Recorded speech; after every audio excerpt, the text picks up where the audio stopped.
Hi எல்லாரும் எப்படி இருக்கீங்க? நான் ரொம்ப நல்லா இருக்கேன். ஸோ இன்னைக்கு வந்து டே 2 மார்னிங் எழுந்த உடனே ஒரு ஃப்ரெஷ் ஜூஸோட ஸ்டார்ட் ஆச்சு டே. வீட்டில் மாதுளப்பழம் இருந்துச்சு. அதில் சுகரு, வாட்டரு ப்ளஸ் வந்து பால் எதுவுமே ஆட் பண்ணாமல் ஜூஸ் போட்டு கொடுத்துருந்தாங்க. ஸோ அதை குடிச்சிட்டு நெக்ஸ்ட்டு நான் வந்து லஞ்ச் ப்ரிப்பரேஷனுக்கு இறங்கியாச்சு. மார்னிங் பிரேக்ஃபாஸ்ட் சாப்பிடல. நான் எழுந்ததே வந்து 11:30 கிட்ட தான். ஸோ அதுக்கப்புறம் நான் எழுந்து ஃப்ரெஷ்அப் ஆகிட்டு நான்வெஜ் ஷாப்புக்கு போயிட்டு மட்டன் எடுத்துகிட்டு வந்தேன் 1/2 kg இன்றைக்கி லஞ்சுக்காக. ஸோ ஃபர்ஸ்ட் மட்டனுக்காக இந்த மசாலா தான் ரெடி பண்ணிகிட்ருக்கேன் நான். இன்றைக்கி வந்து லஞ்சுக்கு ரைஸு அண்ட் தக்காளி ரசம், மட்டன் பெப்பர் ஃப்ரை வந்து பிளான் பண்ணியிருக்கேன். ஸோ அந்த மட்டன் பெப்பர் ஃப்ரைக்கு ஃபர்ஸ்ட் மசாலா ஃப்ரெஷ்ஷாக அரைச்சிக்கிறேன். 1/2 kgக்கான உங்களுக்கு கரெக்டான ப்ரொபோர்ஷன் சொல்கிறேன். 3 ஸ்பூன் வந்து மிளகு டேபிள் ஸ்பூன் அண்ட் 2 ஸ்பூன் வந்து சீரகம், 1 ஸ்பூன் சோம்பு, பட்டை, லவங்கம், கிராம்பு, அதுக்கப்புறம் பிரியாணி இலை. ஸோ இது கொஞ்சம் நல்லா வறுபட்டதுக்கப்புறமா ஒரு கைப்பிடி கருவேப்பிலை நல்லா வாஷ் பண்ணி காய வச்சுருந்தேன், அதை ஆட் பண்ணிக்கிறேன். நல்லா ஒரு மீடியம் ஃப்ளேமில் வச்சு நல்லா ஃப்ரை பண்ணிக்கிறேன் அந்த பச்சை வாடை போகிற வரைக்கும். ஸோ இதுவே நீங்கள் 1 kg பண்ணுறீங்க அப்படின்னா அப்படியே டபுள் பண்ணிக்கோங்க மசாலாவை. ஸோ சைட் பை சைட் மட்டனில் வந்து தண்ணி இதை விட கொஞ்சம் கம்மியாக தான் ஊற்றுனேன் நான். உப்பு, 1/4 டீஸ்பூன் மஞ்சத்தூள், 2 டீஸ்பூன் வந்து குழம்பு மிளகாத்தூள் வீட்லேயே அரைச்சிது, அதை ஆட் பண்ணியிருந்தேன்.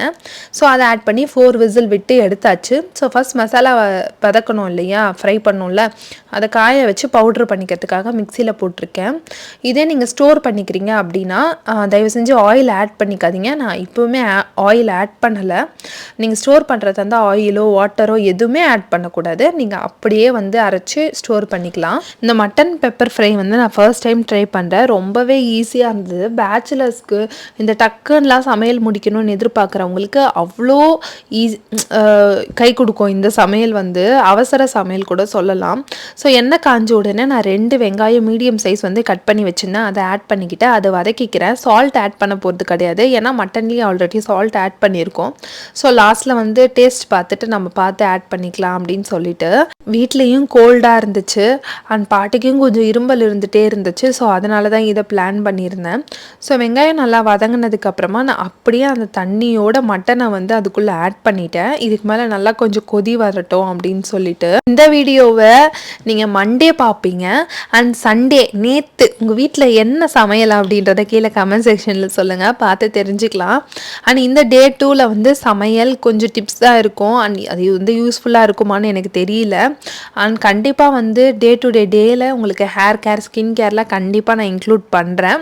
இப்போ நம்ம பவுடர் பண்ணி வச்சுருந்தோம் இல்லையா, அந்த பவுடரை வந்து நான் அப்படியே ஆட் பண்ணிக்கிறேன். ஸோ எல்லாமே ஆட் பண்ணால் தான் சிக்கன் மட்டன் 1/2 kgக்கு வந்து கரெக்டாக இருக்கும். இந்த டைம்லேயே நீங்கள் ஆட் பண்ணிக்கோங்க. அதுக்கப்புறம் தான் அது சுண்டி வரப்போ மசாலா எல்லாம் நல்லா மட்டன் கூட ஒட்டும். கடைசி நேரத்தில் தயவு செஞ்சு போடாதீங்க, அது ஒரு மாதிரி ரா ஸ்மெல்லாகவே இருக்கும் என்ன தான் நம்ம வதக்கி அரைச்சிருந்தாலுமே கூட. சைட் பை சைடு அப்படியே குக்கரில் வந்து ரைஸ் வச்சுட்டோம். இதுக்கு முன்னாடியெல்லாம் நாங்கள் நல்லா சாதம் வச்சு வடிப்போம். பட் இப்போல்லாம் வந்து என்னன்னே தெரியல, ரொம்ப சோம்பேறியாக இருக்குன்றது.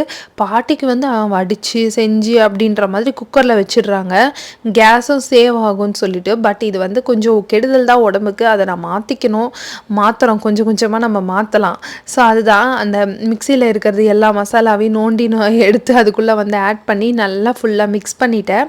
இதுக்கப்புறம் கொத்தமல்லி மட்டும்தான் ஆட் பண்ண போகிறோம். அதுக்கப்புறம் இன்க்ரீடியன்ட் எதுவுமே கிடையாது. சால்ட்டு பார்த்துக்கலாம். சால்ட்டு பத்தலை அப்படின்னா நீங்கள் சால்ட்டு போட்டுக்கலாம்.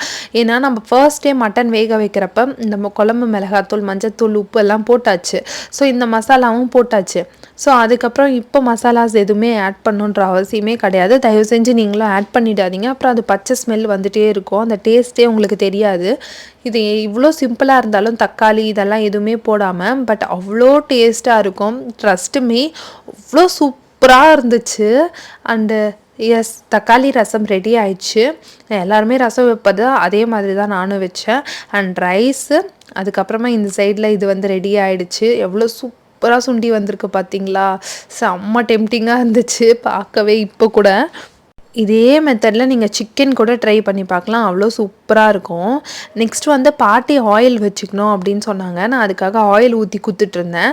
ஸோ இந்த ஆயில் வந்து வீட்டிலே ப்ரிப்பேர் பண்ணது, இது ப்ரொமோஷன்லாம் எதுவுமே கிடையாது. நம்ம நவஜோதி நேச்சுரல்ஸ் அப்படின்னு சொல்லிட்டு ஒரு பேஜ் ரன் பண்ணிகிட்ருக்கோம். ஸோ அதில் வந்து இந்த நேச்சுரல் ஹேர் ஆயில் தான், herbal hair growth hair oil. So அது பாட்டிக்கு கொஞ்சம் ஊற்றி கொடுத்துட்ருந்தேன். நான் இப்போ வச்சுட்டேன் அப்படின்னா நான் ஆல்ரெடி குளிச்சுட்டேன், இதுக்கு மேலே வச்சுட்டா எனக்கு நைட்டு கோல்டு பிடிச்சிரும். ஆல்ரெடி கோல்டு பிடிக்கிற மாதிரி இருக்குது. ஸோ அதனால் அவங்களுக்கு மட்டும் ஊற்றி கொடுத்துட்ருந்தேன். நீங்கள் வந்து நார்மலாகவே கோகோனட் ஆயிலில் ஒரு விட்டமின் இ கேப்சூல் ஆட் பண்ணி போட்டுக்கிட்டாலுமே ஹேர் நல்ல க்ரோத் இருக்கும். ஸோ நெக்ஸ்ட் இந்த ஃபேப் இதோட இந்த லிக்விட் தான் வாங்கியிருந்தேன். நிறைய அட்வர்டைஸ்மெண்ட் பார்த்தேன். ஆல்ரெடி வந்து நான் வேறு ஒன்று யூஸ் பண்ணிகிட்ருக்கேன். பட் இது 1 லிட்டருக்கு 99 ருபீஸு. சரி எப்படி இருக்குது அப்படின்னு சொல்லிட்டு பார்க்கலான்னு 1 லிட்டர் மட்டும் வாங்கிட்டு வந்தேன். ஆல்ரெடி ஏரியலோட 2 லிட்டர் இது தான் நான் யூஸ் பண்ணுவேன். காலியான ஸ்டேஜில் இருக்குன்னு ரீஃபில் பண்ணி வச்சுருக்கேன். அண்ட் கலக்கா வந்து நம்ம புதுசாக வாங்கிட்டு வந்திருந்தோம். அந்த கலக்கா முழுசாகவே இருக்கும் இல்லையா, அதை வாங்கி இந்த மாதிரி உரித்து கொஞ்சம் காய வச்சுருக்கோம். அண்ட் மீதி வந்து வேக வச்சு அப்பயே சாப்பிட்டாச்சு. நேற்று வந்து மளிகை சாமான் கடைக்கு போயிட்டு வந்தேன். அண்ட் ஆல்ரெடி இதை நான் ஸ்வீட் நம்ம வச்சுருந்தோம்ல அது வச்சுருந்தாங்க மேலே. மளிகை சாமான் பாதி வந்து உள்ளே ஸ்டோர் பண்ணிட்டாங்க. கொஞ்சம் மட்டும் இந்த ரெட் கலர் பக்கெட்டில் இருந்தது காட்டுறேன். ஸோ இந்த வீல் சிப்ஸ் வந்து 1/4 kg 20 ருபீஸு. அண்ட் இப்பி வந்து 3 பேக்கெட்டு. இது ஹெல்த்துக்கு நல்லதே இல்லை, நான் ஒத்துக்கிறேன். நானே சாப்பிட மாட்டேன். பட் எமர்ஜென்சிக்கு இருக்கட்டுமேன்னு வாங்கி வச்சுருக்கேன். அண்ட் கடுகு 2 ஆயில் பேக்கெட்டு, சர்க்கரை 1 கிலோ, அதுக்கப்புறம் இந்த உதயம் உளுத்தம் பருப்பு இருக்குது. ஸோ கொஞ்சம் மட்டும் இங்கே வச்சுருக்காங்க. மீதி எங்கே ஸ்டோர் பண்ணாங்கன்னு தெரியல.